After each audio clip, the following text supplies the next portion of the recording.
మంచిది. దేవుడి వల్ల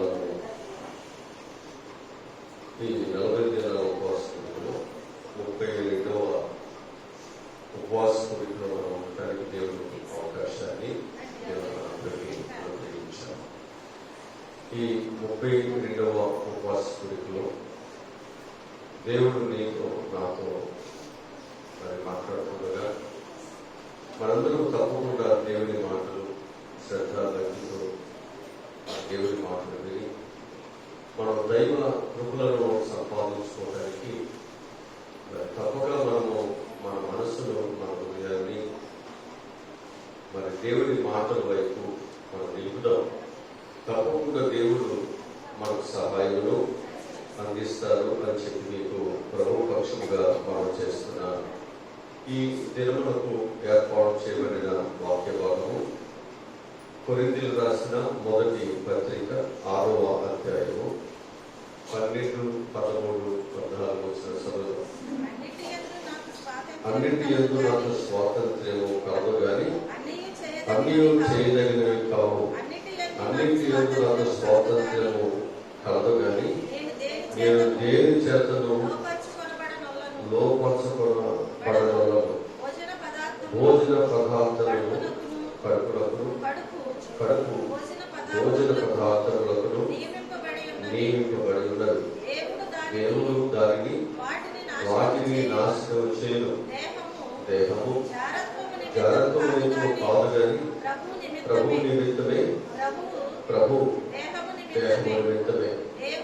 దేవుడు ప్రభువును లేపెను. మనలను కూడా తన శక్తి వలన లేపును. మీ దేహములు క్రీస్తునకు అవయవులై ఉన్నవి. నేను క్రీస్తు యొక్క అవయవులను తీసుకుని వేష యొక్క అవయవులుగా చేయుదునా? అది ఎంత మాత్రము తగదు. తగదు. చాలు. ఇక్కడ మనం జ్ఞాపకం చేసుకుంటే చాలా విషయాలు మనకు కనిపిస్తున్నాయి. మనందరము కూడా దేవుని యొక్క ఆధీనంలో ఉండవలసిన వారు. కొరింథీ సంఘము దేవుని యొక్క ఆధీనంలో ఉంచబడింది. ఇక్కడ మనం జ్ఞాపకం చేసుకుంటే అన్నిటికీ నాకు స్వాతంత్రం కలదని అన్నీ చేయదగినవి కాదు. అంటే ఒక మనిషిగా మన జీవితాల్లో కనుక అన్నీ నేను చేయొచ్చు కదా అని అనుకోవచ్చు. కానీ దేవుని బిడ్డలుగా మనం మారిన తర్వాత దేవుని మార్గంలో మన జీవితాలు కొనసాగుతున్నప్పుడు మనం అన్ని చేయటానికి వీలు లేదు అనే విషయాన్ని కూడా మనం జ్ఞాపకము చేసుకోవాలి. ఆ తర్వాత అన్నిటి యందు నాకు స్వతంత్రం కాదని నేను దేవుని చేతను అంటే నేను దేవుని చేతను కొనబడగలను. ఎందుకని అన్నింటిలో నాకు స్వాతంత్రం ఉందని నేను ఎందుకు అనేకమైన వాటి చేత నేను లోపరచబడలేదు అంటే నేను దేవుని బిడ్డలు కాబట్టి నేను అన్ని నన్ను లోపరచుకోలేను, లేదా అన్నీ కూడా నేను తీసుకోవట్లేదు, సంపాదించుకోవడానికి అవకాశము నాకు లేదు. అంటే కొన్ని నేను చేయటానికి నాకు వీలు లేదు అనేటువంటి విషయాన్ని అక్కడ జ్ఞాపకం చేస్తున్నాడు. ఆ తర్వాత ఏమన్నాడంటే భోజన పదార్థములు కడుపు భోజన పదార్థములకు అంటే మనము భోజనం చేసే దేని కొరకంటే మన కడుపు నింపుకోవటానికి. కనుక దేవుడు ఏమంటాడంటే ఈ భోజనము కేవలము కడుపు కొరకే, అందుకొరకు మనము ఈ భోజనము చేస్తున్నాము అనే విషయాన్ని జ్ఞాపకం చేస్తున్నాడు. ఆ తర్వాత ఏమంటాడంటే దేవుడు దానిని వాటిని నాశనము చేయను. దేనిని నాశనం చేస్తున్నాడు? దేనిని? అంతే కదా. అంటే మనం తిన్నటువంటి భోజనం కడుపుకు వస్తుంది కదా, తిన్న తర్వాత అది ఏమైపోతుంది? నాశనం అయిపోతుంది, అంటే అరిగిపోతుంది. ఆ తర్వాత అది ఏమవుతుంది? మలం ద్వారా అది విసర్జించబడుతుంది, బయటకు వెళ్ళిపోతుంది. కనుక నీ జీవితంలో ఈ బయటి నుంచి లోపలకు వెళ్ళేటువంటి ఏమి నీ జీవితాన్ని పాడు చేయట్లేదు, కానీ ఏదైతే ఆ లోపం నుండి బయటకు వస్తుందో అదే నీ జీవితాన్ని పాడు చేస్తుంది. కొంచెం జాగ్రత్తగా నీ జీవితాన్ని నీవు జాగ్రత్తగా నడుపుకోవాల్సిన బాధ్యత మన మీద ఉంచబడి ఉంది. అంటే మనందరము కూడా దేవుని ఆధీనంలో ఉండాలి. మనందరం కూడా ఎవరి ఆధీనంలో ఉండాలి? అది రక్షించబడిన తర్వాత మనందరం కూడా ఎవరి ఆధీనంలో ఉండాలి? దేవుని ఆధీనంలోనే ఉండాలి. నువ్వు ఏదైనా చేయొచ్చు అనుకుంటే నువ్వు చేయటానికి వీలు లేదు. ఏదైనా తినొచ్చు అనుకుంటే తినటానికి వీలు లేదు. ఏదైనా నేను వశపరచుకోవచ్చు అంటే దేనికైనా నేను వశపరచుకోవచ్చు అంటే అది వశపరచుకోవడానికి వీలు లేదు. మనందరము దేవుని చేతిలో ఉన్నాము. దేవుడు ఏది చేయమంటే అదే మాత్రమే మనం చేయాలి. అది సంఘముగా మనం నేర్చుకోవాలి. దేవుని పిల్లలుగా అది మనం నేర్చుకోవాలి. అందరూ అలా ఉన్నారు కదా, అందరు ఇలా ఉన్నారు కదా, మరి నేనెందుకు ఉండకూడదు అంటే అది వీల్లేదు. కనుక అందరూ వారి వారి యొక్క స్వతంత్రతలో వారి వారి విధానంలో నడవచ్చు. కానీ మనకు స్వతంత్రం ఇచ్చిన దేవుడు మనకు ఎలా నడమంటున్నాడు, ఎలా మన జీవితం ఉంచబడాలంటున్నాడు, ఆయన ఆశించిన విధంగానే మనం ఉండాలి. అలాగే మనం ఉండాలి. ఏ ఇంటికైతే మనం ఒక కోడలుగానో వెళుతున్నామో ఆ ఇంటి యొక్క పద్ధతులను మనం ఖచ్చితంగా ఆశ్రయించకపోతే ఏమవుతుంది? ఆ ఇంట్లో మనం ఉండటానికి చాలా సమస్యలు ఎదురవుతాయి. అట్లాగే మనం దేవుని ఇంట్లోకి వచ్చాం. సాతాను ఇంట్లో నుండి దేవుని ఇంట్లోకి వచ్చాము. ఇప్పుడు దేవుని ఇంట్లో మనం ఏం చేయాలి? సాతాను యొక్క ఇంట్లో ఉన్న రూల్స్ రెగ్యులేషన్ పాటిస్తానికి కుదరదు. అక్కడ ఉన్న రూల్స్ రెగ్యులేషన్ లేదు. అక్కడ ఏమి తిందామా, ఏమి త్రాగుదామా, ఏమి ధరించుదామా. అక్కడ దుష్టులు ఆలోచించప్పుడు నడవచ్చు, పాపులు మార్పులు నడవచ్చు, అభాసులు కూర్చునే స్థలంలో ఏం పర్వాలేదు. అంటే మనిషి యొక్క జీవితంలో రిలాక్స్ అవడానికి ఇతను ఎంజాయ్ చేయొచ్చు. ఏదైనా లేకపోతే మనకి ఏదైనా బలహీనత ఉంది, లేదా ఒళ్ళు నొప్పులు ఉంది, ఏదైనా తాగవచ్చు, తప్పే ఉంది. లేదా ఎక్కడికైనా వెళ్ళి ఏదైనా ప్రోగ్రాం చూడవచ్చు. కానీ దేవుడు అలా కుదరట్లేదు. ఇప్పుడు మన దేవుడి ఇంట్లోకి వచ్చిన తర్వాత అక్కడ ఉన్నటువంటి పద్ధతులు, అక్కడ ఉన్నటువంటి రూల్స్, అక్కడ ఉన్నటువంటి విధానాన్ని ఇక్కడ మనం అనుసరించడానికి ఏమాత్రము సత్యం ఒప్పుకోదు. దేవుడు సత్యం ఒప్పుకోదు, దేవుడు రూల్స్ ఒప్పుకోదు. ఇప్పుడు దేవుడు మనకు బోధిస్తున్నటువంటి విధానాన్ని మనం ఏం చేయాలి? ఖచ్చితంగా మనం వాటిని పాటిస్తేనే మనకు ఏదైతే దేవుడు వాగ్దానం చేశాడో అది మనకి ఇస్తాడు, అది మనం చేరుకోగలుగుతాం. అది నీ పిల్లలకు, నీ కుటుంబానికి, నీ ప్రార్థన, నీ కన్నీరు పడుతుంది. లేకపోతే నీవు దేవుని యొక్క ధర్మశాస్త్రంలో, దేవుని యొక్క రూల్స్ లో, దేవుని యొక్క పద్ధతిలో నీవు కుడి ఎడమలో తొలగిపోకుండా నడిస్తే మోషకు తోడుకున్నాడు, అబ్రహాము తోడుకున్నాడు, భక్తులకు దేవుడు తోడుకున్నాడు, నీకు నాకు కూడా దేవుడు తోడుకుంటాడు. హల్లెలూయా, హల్లెలూయా. కనుక దేవుడు ఏమంటున్నాడు? ఆయన హింసించబడుతూ, ఆయన శోధించబడుతూ, ఆయన బాధించబడుతూ, ఆయన అనేకమైనటువంటి బాధలతో, కష్టంతో ఉంటూ, తండ్రి వీరేమి చేస్తున్నారు, వీరికి క్షమించు. ఇది దేవుడి యొక్క ధర్మశాస్త్రం. అదే సాతాను యొక్క ధర్మశాస్త్రం ఏమంటుంది? ఎవడైతే నేను ఏమనంటే నువ్వు కూడా వాడు అనవచ్చు. ఎవడైతే నేను ఏమనంటే వాడి మీద ఏదైనా చేయవచ్చు, కక్ష సాధించవచ్చు.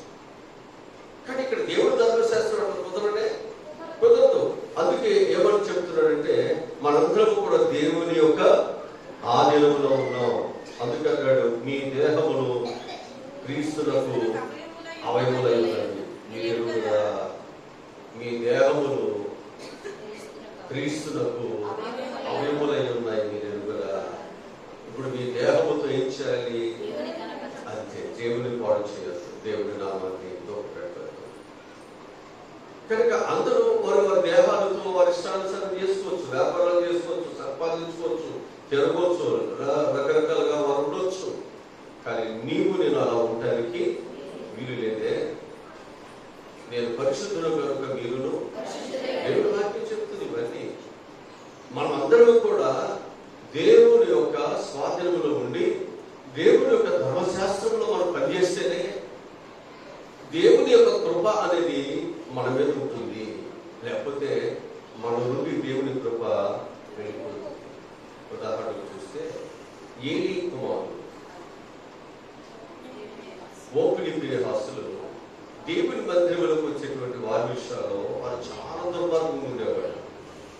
ఎంత దుర్మార్గంగా ఉండేవాళ్ళు అంటే అక్కడ వాళ్ళు ఇష్టానుసారమైనటువంటి పరిస్థితులను వారు కొనసాగిస్తూ వచ్చేవారు. అలాంటి పరిస్థితుల్లో దేవుని యొక్క ప్రభావం వారిని బట్టి ఏమైపోయిందంటే ఇశ్రాయేలు నుంచి వెళ్ళిపోయింది. ఇశ్రాయేలు నుంచి దేవుని యొక్క మహిమ ప్రభావం వెళ్ళిపోయి ఈరోజు మన జీవితాల్లో మనం ఇష్టానుసారంగా మనం ప్రవర్తిస్తే దేవుడు మనతో ఉండడు. దేవుని ఆత్మకు, దేవుని యొక్క భక్తికి, ప్రార్థనకు, ఆయన వాక్యానికి ఎవరు గౌరవిస్తారో ఆ కృప మన వారి మీదకి వెళ్ళిపోతుంది. ఎవరు విధేయులై దీనులై వణుకునో వారిని దేవుడు దృష్టిస్తాడు. వారి మీదకి దేవుని అభిషేకం వెళ్ళిపోతుంది. ఆ తర్వాత నెత్తి తల బాదుకున్న నీకు దేవుని కృప రాధిక తరువాత దేవుని యొక్క నీకు ఒక అవకాశం ఇస్తున్నాడు. నీ జీవితాలను బాగు చేసుకోవడానికి పాపములో ఉన్న, శాపములో ఉన్న మనలను దేవుడు కష్టపడి శ్రమించి ఎన్నో త్యాగాలు చేసి ఆ పాపము నుండి దేవుడు మనకు విడుదలను కలుగు చేసి ఆయన బిడ్డలుగా నీవు ఉండటానికి ఆయన అంగీకారాన్ని కోరుకున్నాడు. యోగ్యత లేని మనకి ఒక యోగ్యతను దేవుడిచ్చి స్వతంత్రులుగా దేవుడు చేశాడు. ఇప్పుడు ఈ స్వతంత్రతలో మన ఇష్టానుసారంగా మనం జీవించడానికి వీలు. నీ అవయవాలు దేవుని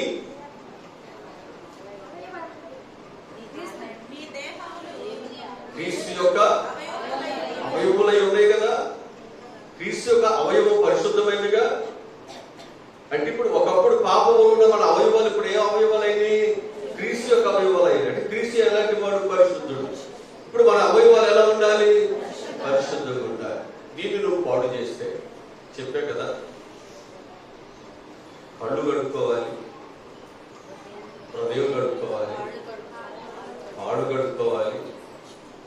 మన పాపాలు ఏవైతే వాటిని, మన దోషాలు మనము కడుక్కోవాలి. చాలా మనం కడుక్కోవాలి.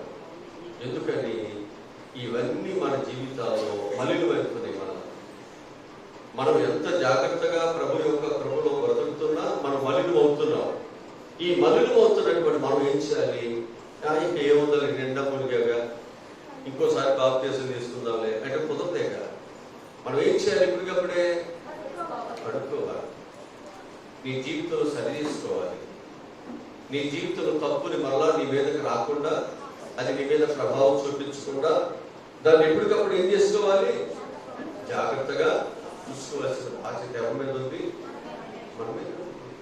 ఇక మరలా ఇక అలవాటు పడిపోయినటువంటి మనం ఇక పాపాలకి, మాటలకి, స్నేహాలకి ఎనమీదుగా మన ఇష్టానుసారంగా ఒకప్పుడు సాతానులో ఉన్నప్పుడు ఎలా ఉన్నామో మళ్ళీ దేవుళ్ళలోకి వచ్చిన తర్వాత కూడా అలాగే ఉంటే ఇప్పుడు నీ అవయవాలు క్రీస్తు కదా. మరి ఇప్పుడు నువ్వు సాతాను యొక్క ఛాయలు, సాతాను యొక్క స్థితి నీ దేహంలో కనిపిస్తే దేవుడికి తక్కువేగా.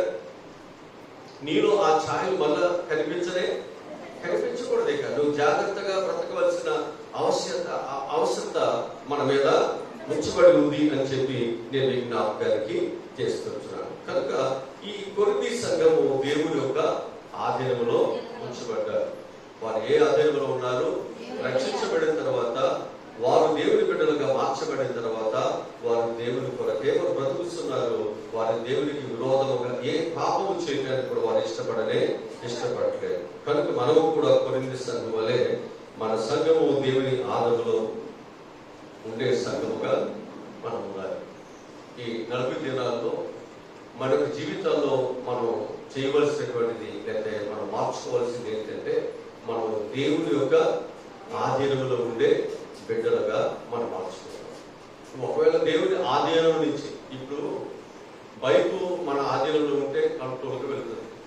అదే మన ఆధీనంలో లేదు అంటే యాక్సిడెంట్ అవుతుందా?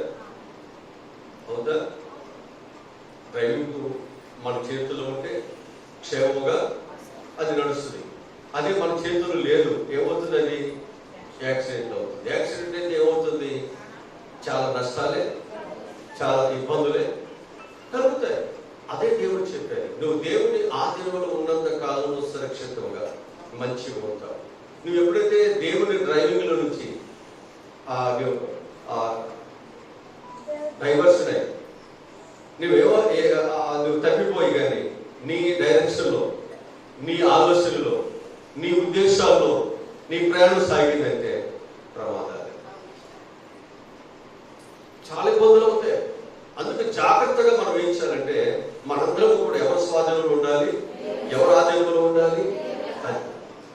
మనం కూర్చున్నా, లేచినా, మనం మాట్లాడుతున్నా, మనం తింటున్నా, ఏది చేస్తున్నా ఇది దేవుని చిత్తానుసారంగా. దేవుని చిత్తానుసారంగా ఉన్నప్పుడు మేలు కలుగుటకు సమస్తాన్ని ఆయన సమకూరుస్తాడు. నువ్వు దేవుని ఆధీనంలో ఉండి, దేవుని స్వాధీనంలో ఉండి, దేవుని యొక్క చిత్తానుసారంగా దేవునికి వ్యతిరేకమైన పనులు చేయకుండా నువ్వు దేవుని కొరకు నమ్మకంగా బ్రతికేవి అనుకోండి, నిన్ను పాతాళంలో ఉన్న దేవుడి పైకి తీసుకొస్తాడు. అప్పులు ఊపిలో ఉన్న దేవుడు తీసుకొస్తాడు. ఒక భయంకరమైనటువంటి ఒకవేళ ఒక వ్యక్తి యొక్క బలమైన కబంధ హస్తాలని ఉన్న దేవుడు నిన్ను విడిపిస్తాడు. ఎందుకంటే దేవుడు నిన్ను రక్షింపని అనుకున్నట్లు ఆయన కూర్చున్నాడు. ఆయన నీకు తెలివి తక్కువడు కాదు, నిన్ను రక్షించలేని అంత బలహీనుడేమి కాదు. నీవు దేవుని ఆధీనంలో ఉన్నావు కాబట్టి నిన్ను రక్షించవలసిన, నిన్ను గార్డెన్గా నిన్ను కాపాడవలసిన బాధ్యత ఆయనే. నువ్వు ఆయన మాట వింటున్నావు కదా, ఆయన వెళ్ళమన్న త్రోవలు వెళ్తున్నావు కదా, నిన్ను సహాయం చేయవలసిన బాధ్యత, నిన్ను నడిపించవలసిన బాధ్యత, నిన్ను విజయ పదంలో నిన్ను ముందుకు తీసుకెళ్లాల్సిన బాధ్యత ఎవరిది? అందుకే యుద్ధము దేవుడు విజయం ఆయన ఇస్తాడు, సహాయం నీకు చేస్తాడు. నీకు ఏ బాధలు ఉన్నా ఆయన తప్పకుండా సహాయమును చేస్తాడు. మనందరం కూడా ఇప్పుడు ఈ 40 దినాలు ఉపవాస కూడిక ద్వారా ఇప్పుడు మనందరం ఎవరి ఆధీనంలోకి రావాలి? నీ స్వాధీనంలో. నీ దేహము అనేటువంటి అవయవాలనే నీవి కాదు, అవి క్రీస్తు యొక్క అవయవాలై ఉన్నాయి. ఆయన అవయవాలు పరిశుద్ధమైనవి. మరి ఆయన పరిశుద్ధమైనటువంటి అవయవాలు తీసుకువెళ్ళిపోయి నువ్వు పాపముతో, వేషంతో, రకరకాల వాటితో చేస్తే నువ్వు ఎవరిని పాడు చేస్తున్నావు? దేవుని మందిరాన్ని, దేవుని అవయవాలు పాడు చేస్తున్నావు. ఆయన కష్టపడి సంపాదించింది ఊరికి వచ్చింది కానీ ఇది ఆయన ఎంత అవమానాలు పడి, ఎంత గాయపరచబడి, ఎంత వేదన చెందితే ఆ సంఘము అనేటువంటి ఒక క్రూరమైన వ్యక్తులు మార్చగలిగారు, మార్పు చెందారు. ప్రభుత్వాలు మార్చలేదు, చట్టాలు మార్చలేదండి. వారి జీవితాల్లో అనేక సార్లు పట్టబడినప్పటికీ వారు పట్టబడుతున్న, హింసించబడుతున్న, మళ్ళా వారి శిక్ష బయటకు వచ్చిన తర్వాత మళ్ళా ఆ వృత్తినే వారు చేస్తున్నటువంటి వారు. వ్యభిచారులు మారారు, దొంగలు మారారు, భయంకర దేశ ద్రోహులు మారుతున్నారండి. ఈరోజు నీవు నేను కూడా ఇంత శ్రమపడి దేవుడు సంపాదించిన మనము తిరిగి మనము సాతాను యొక్క ఆధీనంలోనికి వెళ్ళటానికి నీవు నీ సొత్తు అర్థమవుతుందా? నీ సొత్తే అర్థం దగ్గరికి గంటగా నిలబడవచ్చు, దాని రూపురేఖలు మార్చుకోవడానికి నిష్టానుసారంగా దానికి అలంకరణ చేసుకోవచ్చు, కానీ నీది కాదు దేవుడు చెప్తున్నాడు. అది ఎవరిది? దేవునిది. దేవునికి పరిశుద్ధంగానే అప్పగించాలి. ఇది మన బాధ్యత. ప్రభువు తన కుమారుడు యేసుక్రీస్తు వరకు అప్పగిస్తే చివరికి అన్నాడు, తిరిగి తండ్రి నా ఆత్మను నేను నీకు అంతేనా? నీ వస్తువు ఎవరికైనా ఇచ్చేవండి, ఆ వస్తువుని ఒక్కరొక్కరు చేసి పొట్టు చెరగొట్టి నీ బంగారు ఏదైనా చేయిస్తే సగం తెగిపోయి సగం ఇచ్చినప్పుడు ఊరుకుంటావా? అసలు పారిస్తేనే ఊరుకోవే, ఇది తిరిగిపోతే. మరి దేవుని వస్తువుని నువ్వు పాడు చేసి దేవుని అప్పగిస్తే ఊరుకుంటాడు ఆయన? 32 కొళ్ళుడి దగ్గర కొడతాడు, ఇవాళ కొట్టడు, తర్వాత కొడతాడు కదా. జాగ్రత్తగా ఉండాలి. మనం ఎందుకు ఆయనతో మనం వ్యాఖ్యపడి, ఆయనతో కోప్పడి, ఆయనకు విరోధముగా మనం పనులు చేసి ఎవరైనా గెలవగలరా? ఆయనకి విరోధము ఉన్న ఏ ఆయుధమైన వర్ధిల్తుందా? మరి మనం ఇన్ని తెలుసు, ఎన్నున్నాయో మన జీవితాలు సరి చేసుకోమని ఈ ఉపవాస కుడికలు చెప్పారు. ఈ ఉపవాస కుడికలు మనం ఏం చేయాలంటే మనందరం కూడా ఎవరి ఆధీనంలో ఉండాలి? దేవుని ఆధీనంలోకి వచ్చేద్దాం. ఏదైతే మన జీవితాల్లో దేవునికి వేరే ఏవైతే మన మాట ఉందో, మన యొక్క ప్రవర్తన ఉందో, లేకపోతే మన చూపులు ఉన్నాయో లేకపోతే మన క్రియలు ఏవైతే ఉన్నాయో వాటి మనం ఏం చేయాలి? సరి చేసుకుని దేవుడి స్వాధీనంలోనికి మనం మళ్ళా తిరిగి మనం వచ్చేస్తే దేవుడు ఏం చేస్తాడు? మళ్ళా తన బిడ్డలను మనం నడిపిస్తాడు. సరే, ఏ విషయాల్లో మనం దేవుని ఆధీనంలో ఉండాలి మనం నేర్చుకోవాలి. ఏ విషయాల్లో మనం దేవుని ఆధీనంలో ఉండాలో చెప్తాను, జాగ్రత్తగా నేర్చుకోండి. చెప్పిన దాన్ని జాగ్రత్తగా నేర్చుకోవాలి. నేర్చుకున్నది ఏం చేయాలి? పాటించాలి. పాటించింది ఏం చేయాలి? జీవితకాలం దాన్ని నడుస్తూ ఉండాలి, వెళుతూ ఉండాలి. అంతేగాని ఈ 4 రోజులు 3 రోజులు ఆ తర్వాత ఇక నా ఇష్టం, ఇక ఉపవాసములు లేకుని ఇక మరి నేను తింటాను, తాగుతాను, తిరుగుతాను, ఇక నా ఇష్టం అన్నట్టుగా కాదు. ఇది నీ ఇష్టానుసారంగా ఈ 40 రోజుల వరకే కదా ఈ పీరియడ్ అయిపోయింది, ఇక ఈ కాలం అయిపోయింది, ఆ తర్వాత నా ఇష్టం. ఇది క్రైస్తవులకు తగినది కాదు. ఇది ఒక పీరియడో లేదా ఒక కాలమో లేదా ఒక నెల కాదు. ఇది నీ జీవిత కాలం అంతా నువ్వు దేవుని బిడ్డవే. అందుకు మనం దేవుని బిడ్డగా కొనసాగించాల్సిన బాధ్యత ఎవరి మీద ఉంది? మన మీద ఉంది. వాక్యముల నుంచి ఏ విషయాలు మనం దేవుని ఆధీనంలో ఉండాలో కొన్ని మాటలు నేను మీకు నేర్పిస్తాను. మొదటి మాట మనం జ్ఞాపకం చేసుకుంటే, పాప విషయంలో దేవుని ఆధీనంలో మనము ఉండాలి. ఏ విషయాల్లో? పాప విషయంలో దేవుని ఆధీనంలోనే మనం ఉండాలి. వాక్యంలో పెడుతున్నాం. ఆదికాండము 6వ అధ్యాయము 8-9 వాక్యాలు చదువుతాం. అయితే నోవాహు యెహోవా దృష్టి యందు కృప పొందినవాడు ఆయన. చాలు. అయితే నోవాహు దేవుని దృష్టి యందు కృప పొందినవాడు ఆయన. ఏంటి? నోవాహు కాలంలో అందరూ మంచోడేనా? నోవాహు కాలంలో అన్ని బాగున్నాయా? నోవాహు కాలం యొక్క పరిస్థితులు ఎలా ఉన్నాయి? నరుల యొక్క చెడుతనము భూమి మీద ఎలా ఉందట? అంటే చాలా గొప్పగా ఉందంటండి. భూమి మీద నరుల యొక్క చెడుతనం ఎలా ఉంది? చాలా గొప్పగా ఉంది. వారి హృదయం యొక్క తలంపులు ఊహంతయు ఎల్లప్పుడూ కేవలము చెడ్డదనియు యెహోవా చూసి నరులను చేసినందుకు దేవుడు ఏం చేస్తున్నాడంట? అంటే వారి పాపము దేవుడినే బాధ పెట్టినంతగా ఉందంట. అంత భయంకరంగా ఉన్నారంట. అలాంటి పరిస్థితులలో, అలాంటి మనుషుల మధ్య, అలాంటి కాలంలో నోహు ఎలా ఉన్నాడు? దేవుని కృప పొందిన వాడుగా ఉన్నాడు. హల్లెలూయా. పరిస్థితులు భయంకరంగా ఉండవచ్చండి. ఎవరు ఎలా ఉన్నా, ఎవరి పరిస్థితులు ఎలా ఉన్నా, మనము దేవుని ఆధీనంలో ఉండవలసిన బాధ్యత ఎవరి మీద ఉంది? అంటే మన మీదే ఉంది. లోక పరిస్థితులు ఎలా ఉన్నా మనకు సంబంధం లేదు. ఎవరు ఎలా ఉన్నా మనకు సంబంధం లేదు.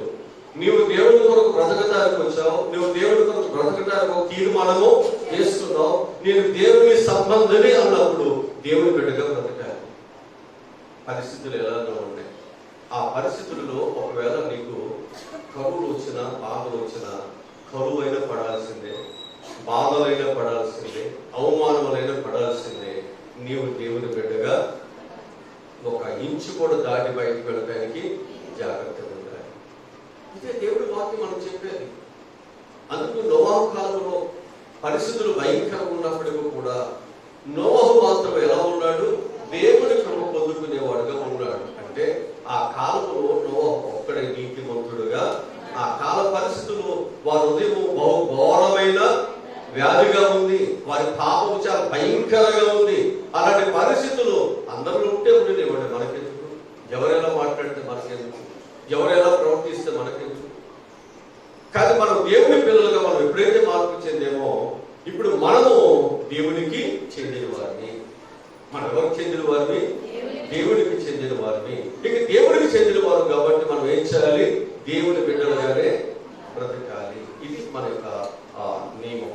ఇది మన నియమం. దేవునికి వేరుగా ఉన్న ఏ ఆయుధము, అదే దేవుడితో మనం కలిసి ఉంటే బహుగా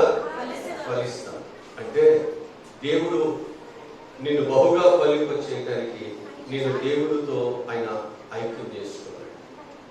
దేవుడితో ఆయన నిన్ను ఏకము చేసుకున్నాడు. ఇప్పుడు మనం దేవునికి వేరుగా ఉండాలా, ఆయనతో కలిసి ఉండాలా?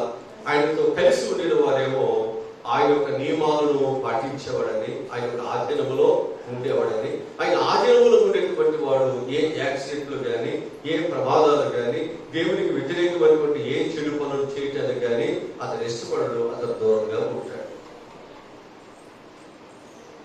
అదే ఆధీనములు లేడు అనుకోండి, అతను దేవుని ఆధీనముల నుండి, వాక్యముల నుండి, ప్రార్థన నుండి, భక్తి నుండి బయటికి వెళ్ళిపోయాడు అనుకోండి, ఇక అతను ఇష్టం. అతడు దొంగతనం చేయొచ్చు, మోసాలు చేయొచ్చు, అతను ఇష్టం ఏ పనైనా చేయొచ్చు. ఇప్పుడు మనము ఎవరి ఆధీనంలో ఉండాలి? దేవుడి ఆధీనంలో ఉండాలి. ఎవరున్నారు? నోవహు ఉన్నాడు.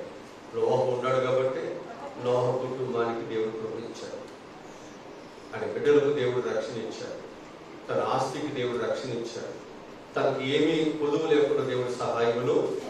ఇప్పుడు దేవుని ఆధీనంలో ఉంటే ఎవరి కుటుంబాలు ఏ విధముగా ఉన్నా దేవుడు నీకు ఎప్పుడు సహాయమును చేస్తాడా లేదా? వాక్యం చెప్తుంది మనకి. ఇప్పుడు మనం ఎవరు ఆధీనంలో ఉండాలి? ఇప్పుడు మనకు కొన్ని కష్టాలు వస్తాయి, కొన్ని బాధలు వస్తాయి. ఇప్పుడు మనం ఏం చేస్తాం? కష్టాల నుండి బయటకు రావడానికి మన పిల్లలు చదివించుకోవాలి, మన పిల్లలకు భోజనం పెట్టాలి, నా పిల్లలకి ఏదో మనం చేయాలి. ఇప్పుడు మన దగ్గర ఉన్న ఆదాయం సరిపోవట్లేదు, మనం ఏం చేయాలి? ఇప్పుడు ఏదో పని చేయాలి. ఏదో పని చేస్తే ఏమొస్తుంది? ఆదాయం అనేది వస్తుంది.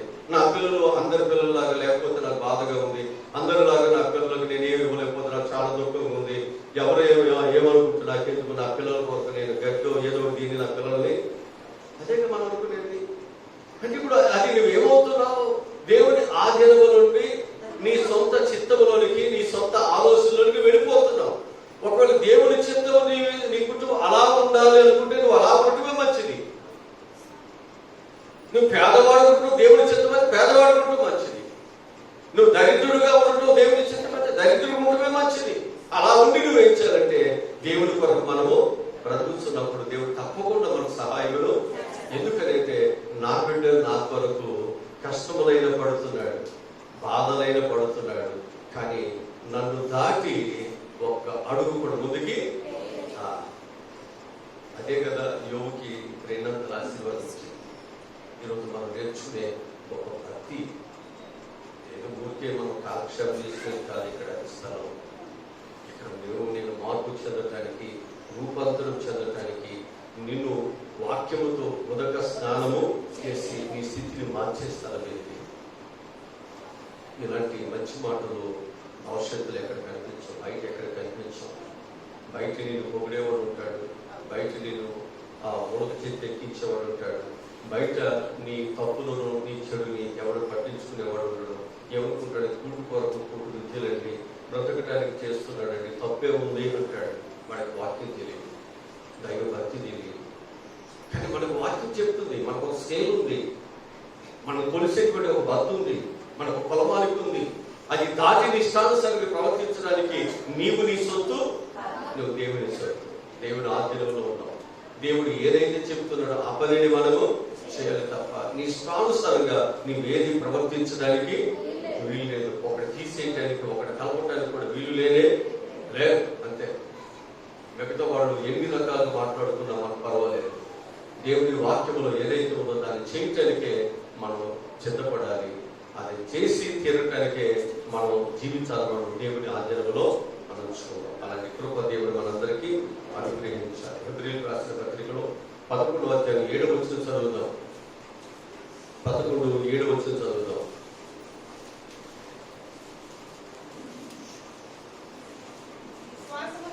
విశ్వాసమును బట్టి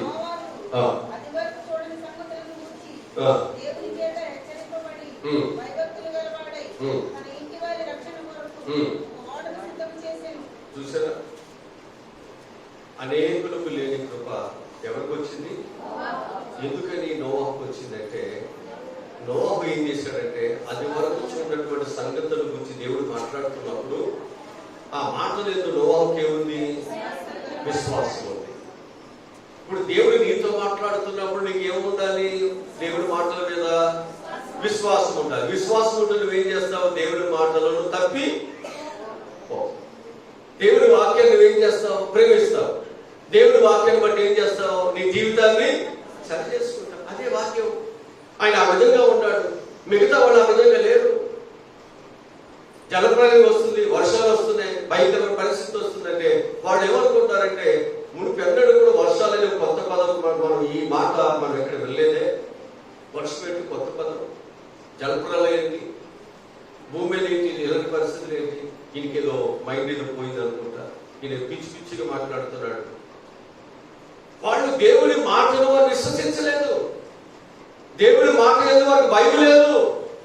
అందుకే వాళ్ళు ఏం చేశారు అంటే దేవుని మాట చొప్పున పని ఏకీభవించలా. వాళ్ళు ఏం చేశారంటే వారు ఏమి తిందువా ఏమి త్రాగుదమా అని వారి పిల్లల కొరకు, వారి గృహాల కొరకు, వారి సంపదల కొరకు వారు దేవుని మాట వినేవాళ్ళేమో దేవుని మాట కొరకు ఏం చేస్తారు? విశ్వాసం వచ్చి పని చేస్తారు. దేవుని మాట విశ్వాసం లేని వారు ఏం చేస్తారంటే వారి కొరకు, వారి కడుపు కొరకు, వారి క్షేమం కొరకు వారు పని చేస్తారు. కానీ మనము వారిలాగా కాదు. మనము దేవుని పిల్లలుగా ఆయన మాటలు యందు విశ్వాసత కలిగిన పిల్లలకు మనం నడుచుకుంటేనే మన కుటుంబాన్ని రక్షించుకోగలం, మన బిడ్డలు రక్షించుకోగలం. అలాగే నడిచారు. రెండవది శరీర కోరికల విషయంలో మనం దేవుని ఆధీనంలో ఉండాలి. రెండవది శరీర కోరికల విషయాల్లో మనం దేవుని ఆధీనంలో ఉండాలి కదా. కొరింథీయులకు రాసిన మొదటి పత్రిక 9వ అధ్యాయము 27వ వాక్యాన్ని చదువుతున్నాం. నేను పోట్లాడుట లేదు కానీ ఒకవేళ ఇతరులకు ప్రకటించిన తరువాత నేనే భ్రష్టుడైపోదునేమోనని నా శరీరంలో అది లోపరుచుతుంది. ఈరోజు మన శరీరం గురించి విషయంలో మనం ఏం చేయాలి? నలగొట్టుకోవాలి. మన శరీరాన్ని మనం ఏం చేయాలి? మన ఆధ్వర్యంలో ఉండాలి. ఇప్పుడు ఒక వాడ ఆ నడిపే వాడి యొక్క చేతిలో ఉన్న చుక్క తన కంట్రోల్లో ఉంటే వాడేం చేస్తుంది? నేను గమ్యానికి. లేకపోతే ఏమవుతుంది? ఆ పెద్ద సముద్రంలో, ఆ పెద్ద నీటిలో నిన్ను ఎక్కడికి తీసుకెళ్ళదో అది కంట్రోల్లో ఉంటేనే నిన్ను ఎక్కడికి తీసుకెళ్లాలో అక్కడికి తీసుకెళ్తుంది. నోరు లేని జంతువు అయినా లేదా నోరు లేని పశువు అయినప్పటికీ గుర్రము ఏం చేస్తుంది? దానికి వేసినటువంటి ఆ కళ్ళెం ఏదైతే ఉందో అది తోలే వాడి యొక్క చేతిలో అది ఉన్నంత వరకు ఏమవుతుందండి? కుడికి తిరగమంటే కుడి తిరుగుతుంది, ఎడమ తిరగమంటే ఎడమ తిరుగుతుంది. అంతేనా? శరీరం అంతా తిరుగుద్దా? శరీరం అంతా మాట్లాడుతుందా? శరీరం అంతా. అట్లాగే మనం ఎప్పుడైతే మన యొక్క శరీరంలో మనం ఎప్పుడైతే మన స్వాధీనంలో ఉంచుకుంటామో ఆ శరీరం ఏం చేస్తుందంటే ఇప్పుడు మనం ఏది చెబితే అది చేస్తుంది. అంతేనా? మనం దేవుడి మాట వినమంటే వింటుంది, దేవుడి కొరకు నిలబడమంటే నిలబడుతుంది, దేవుడి కొరకు ఏమి పర్వాలేదు నువ్వు అలాగే బ్రతకాలంటే బ్రతుకుతుంది. దాన్ని మనం ఏం చేసుకోవాలి? మనం స్వాధీనం చేసుకోవాలి. దీన్ని స్వాధీనం చేసుకోవాలంటే ఏం చేయాలి? దాన్ని మనము నలగొట్టుకోవాలి. ఇప్పుడు ఇంటికెళ్ళి మన శుద్ధి శానాలు ఇవన్నీ తీసుకొట్టుకోవాలా? నాలుగు బాగా పోట్లాడుతుందని నాలుగు మెత్తగా నలగొడతామా? కాళ్ళు ఎక్కడ పడితే పోట్లాడి వెళ్తున్నాయి, కాళ్ళు అన్ని చీలబండ్ల దగ్గర మొత్తం నలగొడదామా? నలగొట్టమంటే అది కాదు. అక్కడ చెప్పేది ఏంటంటే మనిషి యొక్క జీవితంలో శరీరము బలంగా పుష్టిగా ఉండటానికి ఇందాక చదువుకున్నామే భోజనమును అది ఎక్కువగా ఇష్టపడతాయి. భోజనం తిన్న రోజున దాని విషాద, దాని హద్దు, ఆనందము పట్టజాలటువంటిది. అదే భోజనం లేకపోతే టయానికి పడకపోతే ఎట్లా ఉంటుంది? శరీరం చెమటలు బట్టి, కుసుగులు బట్ట, అసలు లంకలాడి చేసినట్టు, ఏదో మన జీవితాల్లో మనము అయిపోయినట్టు. అంతే కదా? అదే అక్కడ చెప్తుంది. అంటే శరీరమునకు భోజనము ఎంత ముఖ్యమో అలాగనే భోజనము కూడా శరీరానికి అంతే ముఖ్యము కనుక ఇప్పుడు ఈ శరీరము ఈ భోజనము కొరకు దొంగతనం చేయబడ్డది, లేకపోతే ఇంకోటేదో చేయబడుతుంది. కనుక ఈ శరీర విషయంలో మనసు పెడితే, శరీర విషయంలో మనసు పెడితే ఆత్మను నువ్వు ఏం చేస్తున్నావు? మర్చిపోతావు. ఆత్మ యొక్క ఆధీనంలో తప్పిపోతావు. ఇప్పుడు ఎవరి యొక్క స్వాధీనంలోకి వెళ్ళిపోతావు? శరీరం యొక్క స్వాధీనంలోకి వెళ్తావు. శరీరం ఏమంటుంది? ఏమి తిందుమా, ఏమి తాగుదుమా, ఏమి ధరిస్తున్నా. ఆత్మ ఏమంటుంది? శరీరము ఆరోగ్యం లేకపోయినా, లేదా నీకు ఇల్లు వాక్యం లేకపోయినా, నీకు సరైన ఆహారం లేకపోయినా, లేదా నీకు సరైన వస్త్రము లేకపోయినా, నీకు సరైన ఏది లేకపోయినా నువ్వేం చేయాలి? నీవు ఆత్మానుసారంగా జాగ్రత్తగా. అందుకు వాక్యం చెప్పేది ఏంటంటే, శరీరానుసారమైన వారు శరీరంలో మనసు పెడతారు, ఆత్మానుసారమైన వారు ఆత్మానుసారం. ఇప్పుడు ఆత్మానుసారమైన వారు చెప్తున్న మాటలు శరీరానుసారమైన వారికి అర్థం కాదు, శరీరానుసారమైన వారు చెప్తున్న మాటలు ఆత్మానుసారమైన వారికి అర్థం కాదు. ఇప్పుడు మనం ఆత్మానుసారులమా, శరీరానుసారులమా? ఎక్కడ చూస్తారు? మరే చెప్పడానికి ఏం పోయింది మీకు? ఇప్పుడు మనకు ఎవరు? ఆత్మానుసారం. ఇప్పుడు ఆత్మానుసారమైన వారు ఏం చేయాలి?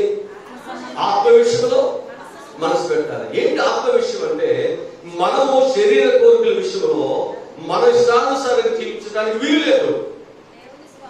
మనం ఎవరి స్వాధీనంలో ఉన్నాం? దేవుని స్వాధీనంలో ఉన్నాం. దేవుని స్వాధీనంలో ఉన్నవాడు శరీరానుసారంగా, ఇష్టానుసారంగా ప్రవర్తించడానికి వీలు లేదు. వాక్యములను చూపిస్తాను. గలతీయులకు రాసిన పత్రిక 5వ అధ్యాయం 13వ వాక్యం చదువుదాం. 5:13 చదువుదాం. సహోదరులారా, అయితే ఒక మాట, ఆ స్వాతంత్ర్యం ఇప్పుడు ఏం చేయకూడదు? శారీరక క్రియలకు మనం దానిని అది హేతు చేసుకోవద్దు. నీకు ఇచ్చింది, ఆ స్వాతంత్రం ఇచ్చింది నీ శరీర క్రియలతో బ్రతకడానికి కాదు. అలా హేతు చేసుకోవద్దు. ఆ స్వాతంత్రం ఆ విధంగా ఉపయోగించుకోవద్దు. ప్రేమ కలిగిన వారే ఒకరికొకడు ఏమై ఉండాలి? చక్కగా ఒకరికొకరు దాసులుగా. అంటే ఒకరికొకరు దాసులైతే ఏం చేసిన పాపాలు ఏమి దాచిపెట్టుకోవాలి, ఏమి చేసిన పాపాలు ఏమి దాచిపెట్టుకోవాలి అయ్యగా చెప్పాడుగా. అట్లా కాదండి, మరి మీరు అట్లా అనుకునేది మన వాక్యాన్ని. అయ్యగారు చెప్పాడుగా అన్నట్టుగా మరి మీరు తెలివితేటలు అట్లా ఉపయోగించుకోకండి. మనం ఎలా ఉండాలంటే ఒకరికొకరు దాసులు. అంటే ఇప్పుడు మనం దేవునికి మనం ఏమై ఉన్నాం? దాసులమై. ఎందుకంటే ఆయన మన యజమానుడు, ఆయన మనల్ని విడిపించాడు, ఆయన మనకు వెలను కట్టాడు. ఇప్పుడు మనం ఏమవ్వాలి? ఆ విధంగా మనం చక్కగా దేవుని బిడ్డలుగా, మనం దాసులుగా ఆయన పనిచేయాలి తప్ప మనం ఆయన మీద తిరుగుబాటు చేసేవారుగా, ఆయనకి ఇష్టం లేని పనులు చేసేవారుగా మనం ఉండటానికి వీలు లేదు. ఉదాహరణకి పొతీఫరు ఇంట్లో యోసేపు ఉన్నాడు. యోసేపు చాలా అందమైన వాడు, యోసేపు చాలా వయస్సులో ఉన్నవాడు, ముసలుడు కాదు సుమా. యోసేపు ఎలాంటి వాడు? చాలా అందమైన వాడు, రూపవశుడు. ఇప్పుడు ఆ యజమానురాలు యొక్క కన్నులు ఎవరి మీద పడి? యోసేపు మీద పడి. యోసేపు దేవుణ్ణి కలిగినవాడు. ఇప్పుడు యోసేపు ఎవరు కలిగినాడు? దేవుని కలిగాడు. ఇప్పుడు యోసేపు దేవుని కలిగి ఉన్నాడు కాబట్టి ఆమె ఏమంటుంది అంటే, ఆయనని వశపరచుకోవడానికి ఆయనను బలవంతము చేస్తున్నాడు. దేవుని కలిగిన వ్యక్తిని యోసేపు. ఇప్పుడు ఈయన ఏం చేస్తున్నాడు? నేను దేవుని కలిగి ఉన్నాను, నేను ఈ పని చేయడానికి. ఇప్పుడు ఈయన ఏం చేయాలి? ఇప్పుడు దేవుని కలిగి ఉన్నాడు కాబట్టి ఇప్పుడు ఏం చేయాలి? ఈయన ప్రేమ నీది కాదు, లేదా ఆలోచన ఈయన కాదు, లేదా ఆ తలంపు ఈయన పుట్టింది కాదని, అది ఎదుటి వ్యక్తుల నుంచి పుట్టింది. ఇప్పుడు ఆ వ్యక్తి యొక్క ప్రభావము దేవుని కలిగిన బిడ్డ మీద పడింది. ఇప్పుడు ఈ వ్యక్తి ఏమవ్వాలి? ఆమె మనస్సుతో కలవాలా? ఆమె ఆలోచనకు దాసులు అవ్వాలా? లేదా వాటికి దూరమై దేవుని బిడ్డగా మారిపోవాలి? మారిపోతే కష్టాలు. రాజు తలుచుకుంటే జబ్బులు అనేకంగా ఉంటాయి. ఎందుకని? ఆ ఇంటి వాళ్ళు ఆయన కొనుక్కున్నారు. ఆ ఇంటి వాడు ఏది చెప్తే అదే. ఒక స్వతంత్రత, ఈయన ఏదో మాట్లాడటానికి, ఏదో చేయడానికి ఇంకేమో రైట్స్ ఏమి ఆ ఇంటి బానిసైనా. ఇప్పుడు ఆ బానిస ఇప్పుడు యజమానురాలు మాట వినాలా, దేవుడి మాట వినాలా? ఎవరు మాట వినాలి? ఇప్పుడు దేవుడి మాట వింటే ఈ ఊరుకోదు, ఏం మాట వింటే దేవుడు ఊరుకోడు. ఇప్పుడు ఈయన ఎవరి మాట వినాలి? ఇప్పుడు రెండు మధ్యలో కాటంలో ఉన్నాడు. ఇప్పుడు ఈయన ఎవరి మాటకి ప్రాధాన్యత ఇచ్చాడు? ఎవరికి ప్రాధాన్యత ఇచ్చాడు? అంతే కదా. అంటే ఇప్పుడు నీవు నేను కూడా ఎన్ని కష్టాలు ఎన్ని పరిస్థితులు ఉన్నా మనం ఎవరి మాటకు గౌరవం ఇవ్వాలంటే దేవుడి మాటకే గౌరవం ఇవ్వాలి. ఆయన దేవుడి మాటకు గౌరవించాడు కాబట్టి ఆయన జైలు జీవితాన్ని అనుభవించాల్సి వచ్చింది, శిక్ష పడాల్సి వచ్చింది, కష్టాలు వచ్చింది, చేయని నేరానికి శిక్ష పడాల్సి వచ్చింది. అయినా ఆయన దేవుడి కొరకు ఆయన ఆధ్వర్యంలో ఉండటానికే ఇష్టపడ్డాడు. దేవుడు ఏం చేశాడు? ఆయన్ని ఐగుప్తు దేశానికే, అంతేనా? ఏ ఇంటి వాళ్ళైతే ఆయన మీద పెత్తనం చేసి చేయని నేరాన్ని ఆయన మీద పెట్టి శిక్షించారో ఇప్పుడు ఆ ఇంటికి యజమానుడు అయ్యాడు. ఒక బానిస ఏమైపోయాడు? నీకు తెలుసా, దేవుని స్వాతంత్రంలో ఉంటే దేవుని కొరకు బ్రతికితే కష్టాలు ఉంటాయి, బాధలు ఉంటాయి, కానీ దేవుడు వీటన్నిటి నుండి దాటించి నేను ఉన్నతమైన స్థితిలో నిలబెడితే అందరి కళ్ళు నీ మీద పడతాయి, అందరు నీ గురించి మాట్లాడుకుంటారు. ఉదాహరణ చెప్తే, అయ్యగారి కత్తిలు ఉందా, అయ్యగారి కారు ఉందా, అయ్యగారి పొట్ట ఉందా, అయ్యగారి గడ్డ నగలు ఉన్నాయా?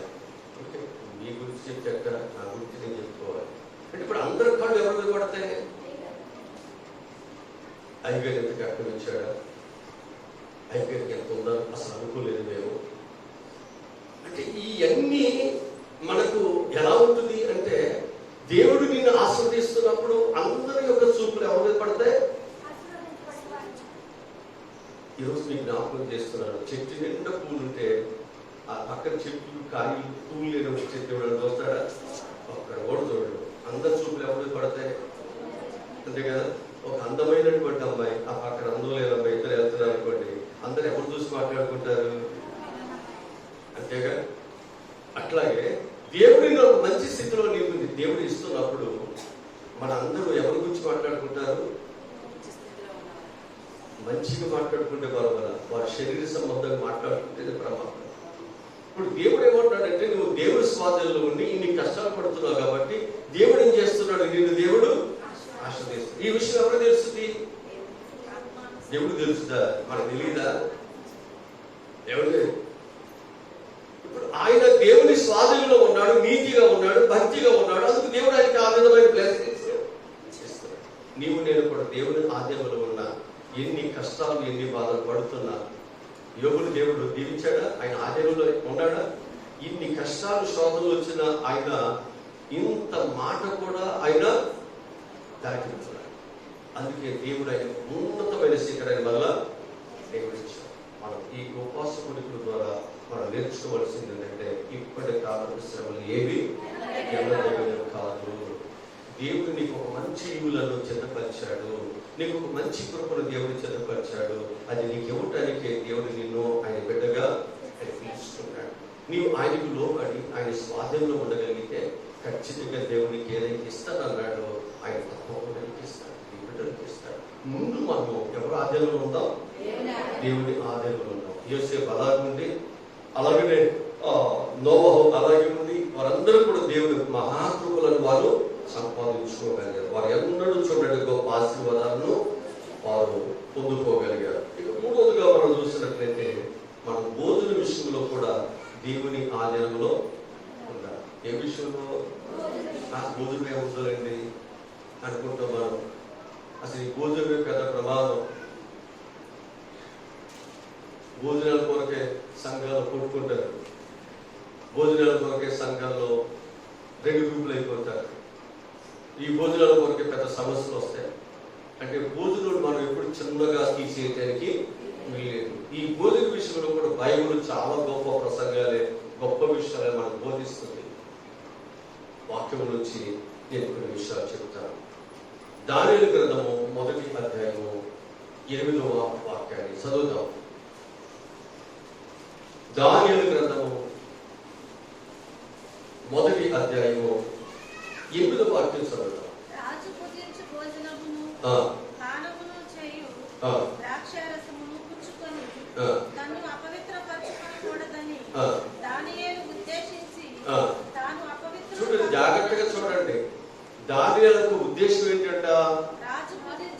రాజు భుజించే ఆ భోజనం విషయంలో పానము చేయు ద్రాక్షారసమును పుచ్చుకొని తన్ను అపవిత్రపరచుకొనకూడదని దానియేలు ఉద్దేశించి తాను అపవిత్రుడు కాకుండాట్లు వాటిని పుచ్చుకోకుండా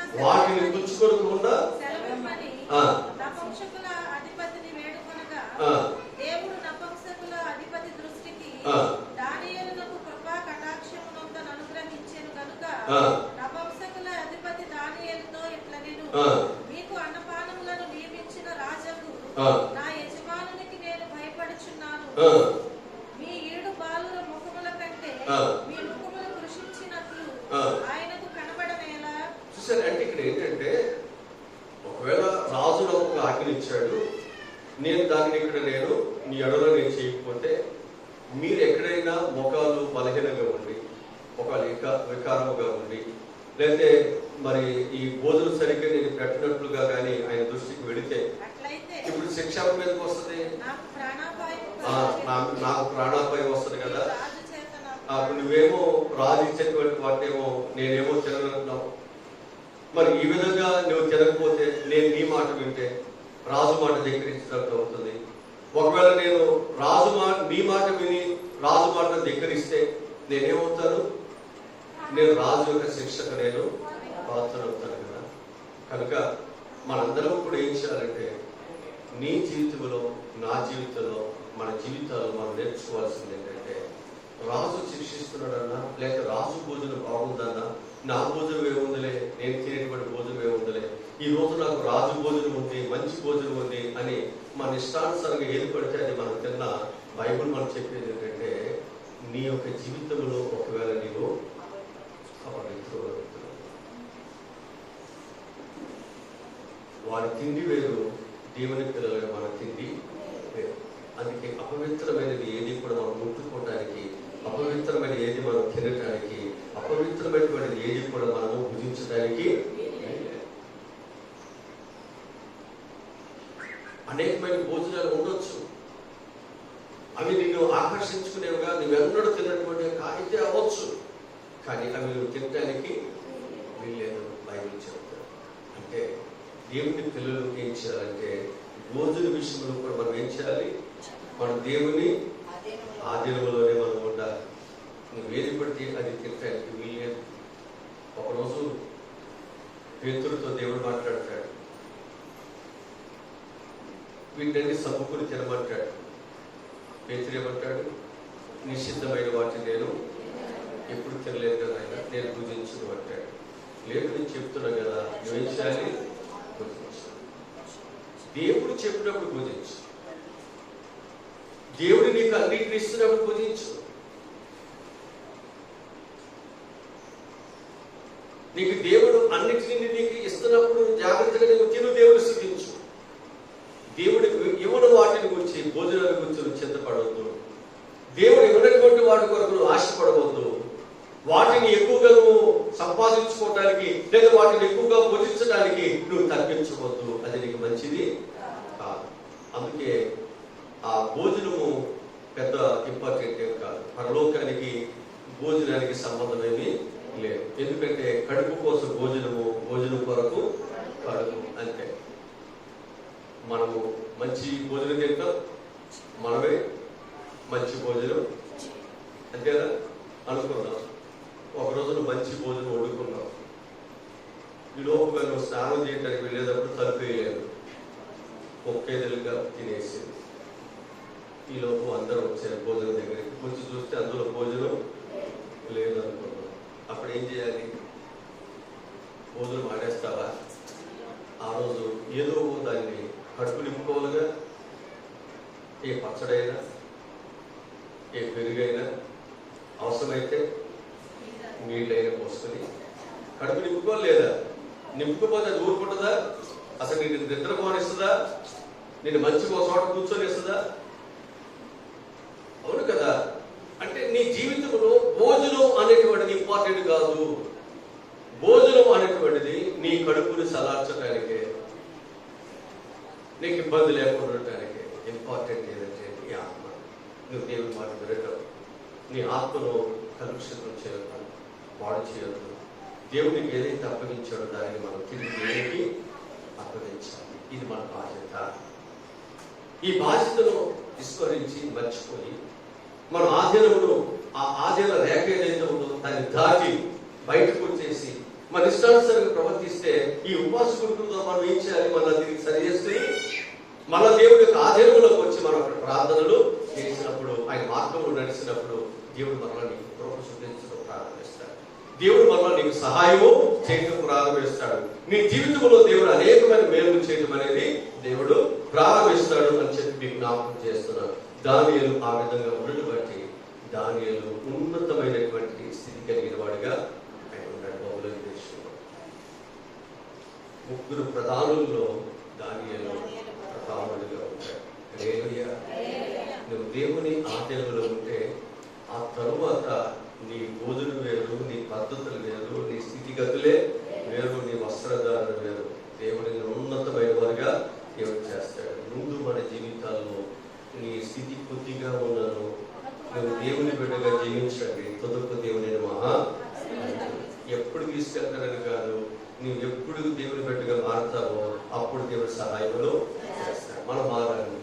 మనం దేవుని యొక్క ఆధీనంలోనికి మనం వచ్చారు. ఇక 4వదిగా మనం చూసినట్లయితే డబ్బు విషయంలో దేవుని ఆధీనంలో ఉండాలి. ఏ విషయాల్లో? ఇది కొంచెం ఇబ్బంది కదా. బైబిల్ చెప్పే మాట ఏంటంటే డబ్బు అంట అన్నిటికంటే డబ్బు. చాలా మంది ఈ డబ్బు కొరకు ఏం చేశారంట? వారి విశ్వాసాన్ని, వారి భక్తిని వారు పోగొట్టుకుని తమను తామే పొడుచుకున్నారు. ఉదాహరణకి ఇస్కరియోతు యూదా ఉన్నాడు. ఇప్పుడు దేవుడు తనకి ఏది కావాలో అది ఇస్తాడు. కానీ ఆయన దేన్ని ఆశించాడు? ఆయన దేవుని కంటే ఆయన డబ్బును ఆశించాడు. ఆయన అమ్మింది, బేరం పెట్టింది ఏ పొరపాకో లేక ఏదో పెట్టలేదు. ఆయన ఏం పెట్టాడు? ఆయన ఎవరైతే ఆయన్ని పిలుస్తున్నాడో, ఎవరైతే ఆయనకి ఒక మంచి మార్గాన్ని చూపిస్తున్నాడో, ఎవరైతే ఈ లోకంలో నువ్వు ఇలా బ్రతికి నాలాగా అనేకులను మార్చాలని ఒక బాధ్యతలను, ఒక బాధ్యత కలిగినటువంటి వ్యక్తిగా దేవుడు ఆయన్ని తీర్చాలనుకున్నాడు. ఆ వ్యక్తి బాధ్యత లేని వాడిని పనులు చేశాడు. ఆ వ్యక్తి దేవుని బైబిల్ లేని వాడు చేస్తాడే ఆ పనులు ఆయన్ని ఆయన చేశాడు. ఎవరైనా చివరాఖరికి ఉరిపెట్టుకున్నాడు, చనిపోయాడు. చివరాఖరికి ఆయనకి ఏమీ ఆశీర్వాదం లేవు, తన భార్యకు లేవు, తన పిల్లలకు లేవు, తన కుటుంబానికి లేవు. బైబిల్ చెప్పే మాట ఏమిటో తెలుసండి? అతని ఇల్లు పెంట ఇల్లుగా ఉందంట. అతని ఇల్లు ఎలా ఉంది? పడైపోయిందా? పెంట ఇల్లుగా మారింది. తెలుసా? నివాసం లేదు, ఎవ్వరూ లేరు. ధనమే అన్నిటికీ మూలం అనుకునే ఒకవేళ నీవు ధనమును ఒకవేళ మూలం చేసుకుని సృష్టి యావత్తుకు మూలమైన దేవునికి దూరం అయితే నష్టపోతాడు. ధనము లేకపోయినా దేవుడిని బ్రతికిస్తాడు. అందుకే జక్క ఏం చేశాడు? అన్యాయమైన ధనాన్ని విడిచిపెట్టాడు. యేసయ్యను తన ఇంట్లోనికి చేర్చుకున్నాడు. అతను ధన్యుడయ్యాడు. వాక్యం నుంచి లోకాసు వార్త 16వ అధ్యాయం 11 వచ్చిన చదువుతాం.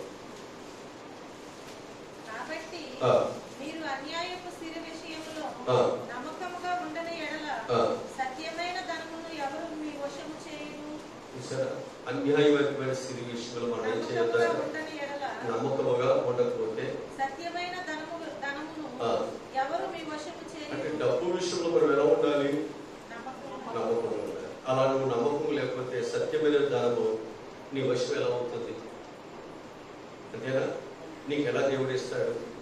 నువ్వు దీని విషయంలోనే అన్యాయంగా ఉండాలి, దీని విషయంలో నువ్వు యథార్థంగా లేవే, మరి దేవుడి యొక్క న్యాయమైనటువంటి ధర్మం నీకు ఇవ్వాలని దేవుడు ఇస్తాడా? అదే దేవుడు చెప్పే మాటలు. ఇక్కడ మీ జీవితంలో కేవలం మనం ఈ లోకంలో నేను సంపాదించుకున్నాను, ఈ లోకంలో నేను బాగున్నాను, నేను దీవించబడ్డాను ఇష్టపడ్డాను కాదండి. ఇక్కడ ఈ లోకం ఎప్పటికీ శాశ్వతం కాదు, శాశ్వతమైన పరలోకము. అందుకే ఇక్కడ పేదవాడిగా ఉండడానికి ఇష్టపడుతున్నాడు. దేవుని కొరకు బ్రతకడానికి మాత్రము, దేవుని కొరకు బ్రతకడానికి వెనుకాడలేదు, ప్రాణాలను పెడుతున్నాడు.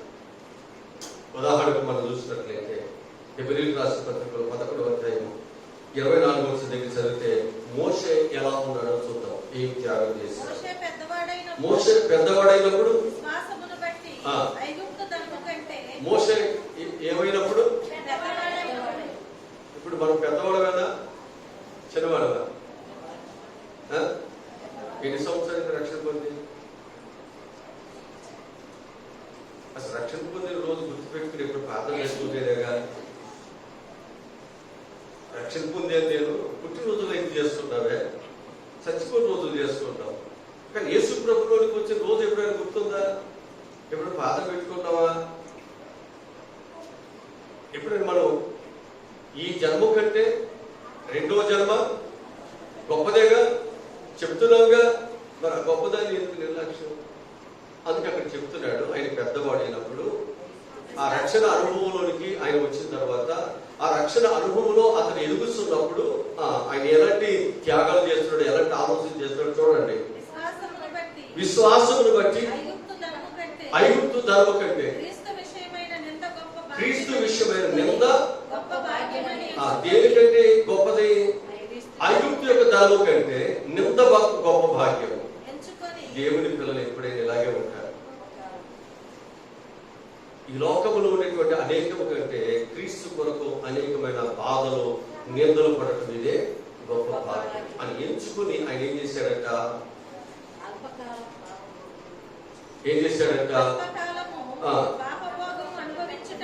అనుభవించుట కంటే దేవుని ప్రజలతో శ్రమ అనుభవించుట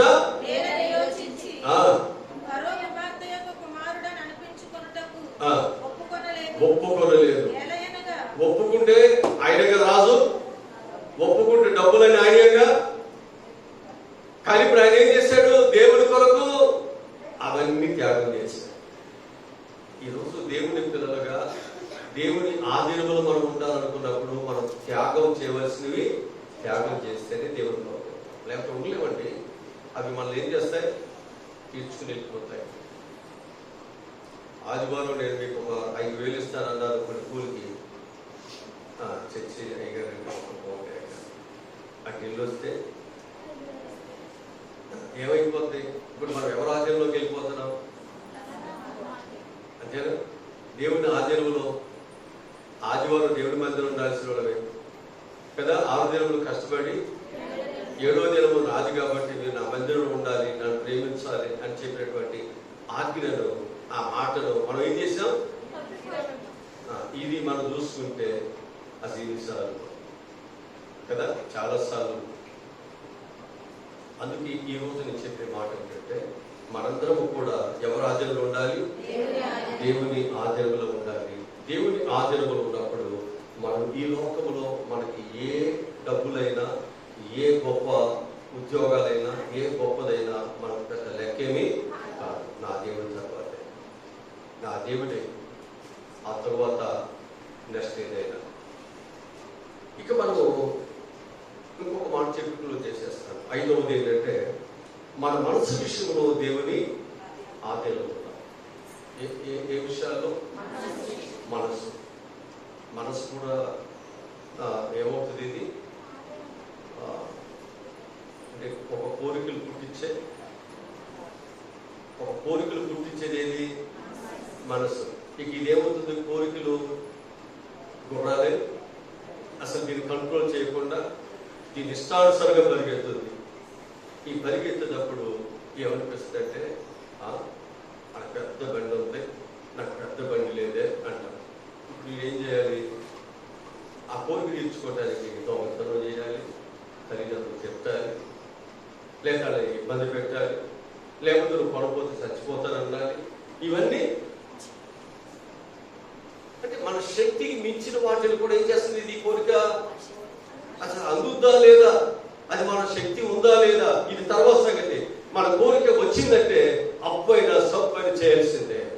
ఆ తర్వాత ఈ అప్పులతోనూ ఈ వడ్డీలతో ఏమైనా ఈ కోరికలు కూడా ఏమవ్వాలంట? ఉండాలా? ఉండాలా? ఉండాలి. మన కోరిక నేను నల్లగా ఉన్నాను, ఇక అంతే. నేను తెల్లగా అవ్వాలంటే ఎట్ట? అంతేనా? నా కోరిక, నాకు దేవుడు ఇది ఇచ్చాడు, నేను ఎర్రగా అవ్వాలంటే కుదరదే కాదు. నేను దాన్ని ఏం చేయాలి? ఇష్టపడాలి. నా నలుపు నేనే ఇష్టపడిపోతే, నా అందాలు నేనే ఇష్టపడిపోతే ఎదుటి ఎవరు ఇష్టపడతారు? నువ్వు దీన్ని అసహించుకుంటే ఎట్ట? అంతేనా? కోయిల పిల్ల, కాకి పిల్ల ఆడనే అసహించు పొడుచుకుంటే ఎవరు తెచ్చుకుంటారు? కనుక నువ్వే ప్రేమించుకోవాలి. నీకున్నటువంటి దానికి నువ్వే గౌరవించాలి. దేవుడికి ఇచ్చాడేది. వాక్యం చూపిస్తాను, చూడండి. సామెతల గ్రంథము 25వ అధ్యాయము 8వ వాక్యం చదువుతాం. సామెతల గ్రంథము 28వ వచనం.